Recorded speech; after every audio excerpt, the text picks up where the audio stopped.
Hungarian airliner stands on a NATO airstrip in West Germany at the end of a daring flight to freedom across the Iron Curtain that was marked by a savage mid-air struggle for control of the plane between 7 students who plotted the escape and 10 other loyalist passengers and crewmen.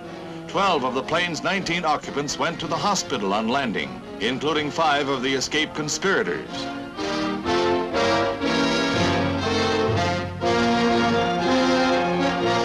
The weapons were wielded by a red security officer. The defectors were armed only with a dummy pistol at the beginning of the 10-minute brawl, during which the plane dropped from 4,000 feet to 800 before they seized the controls.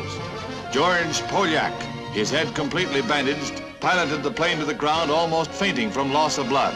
By an amazing coup, he and his daring friends have won freedom, the payoff to a desperate gamble.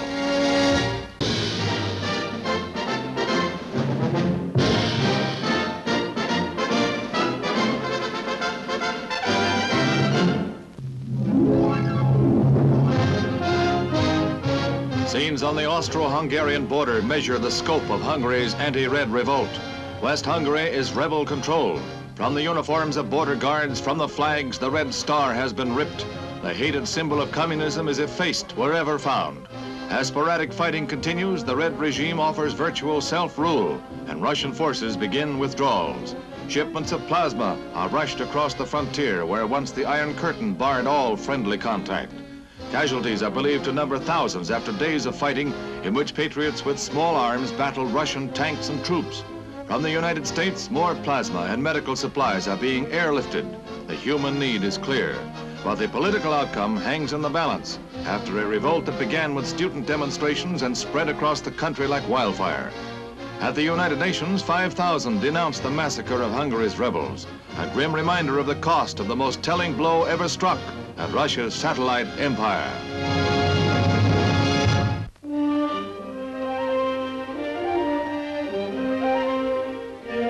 At the end of a 6-day fight that astonished the world and shook the Kremlin to its foundations, Hungary was free to fraternize on its own borders, and Russian supplies to the stricken city of Budapest along roads littered with burnt-out red tanks, disabled by almost unarmed men fired by passion for liberty.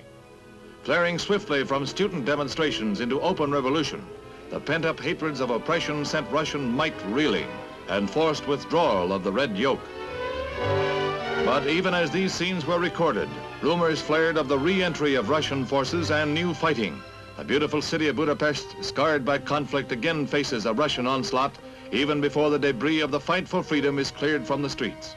In startling developments, Hungary broke with the satellite Warsaw Pact military alliance, announced neutrality, and pleaded for priority on the United Nations agenda. Then word came that Russian forces were massing and all communication with the West was cut off. Hungary's newfound freedom is menaced before the martyrs of revolution go to their rest.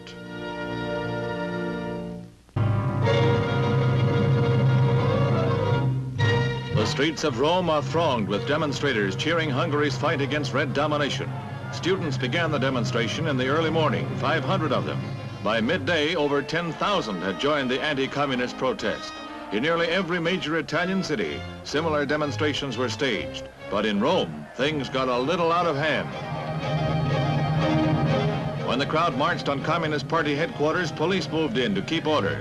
In a matter of minutes, the political demonstration dissolved into a non-political riot. It started with scuffles that quickly turned into slugfests.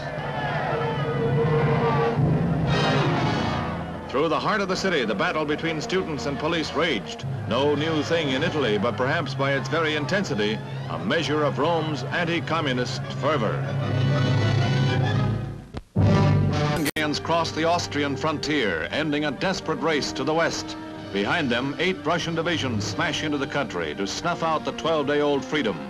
While Russia conceded itself wrong and negotiated withdrawal of all troops, the panzer divisions were moving. A surprise blow masked by cynical deception. The Iron Curtain slammed down to block off all communication with the West. Only these few escaped, most of them women and children. The men stayed to fight without hope and to face a revival of Stalin's worst oppression. Hungary pays a shocking price for a brief moment of liberty and hope.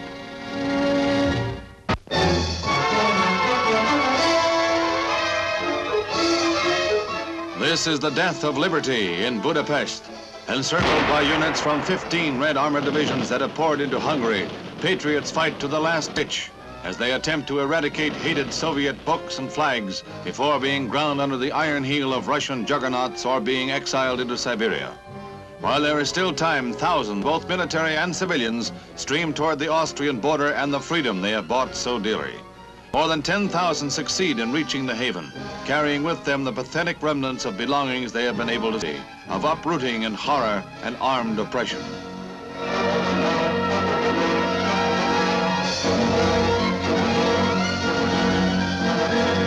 The avenue to freedom is brief. As night descends on liberty behind the Iron Curtain, a ring of red tanks blocks the last road to safety.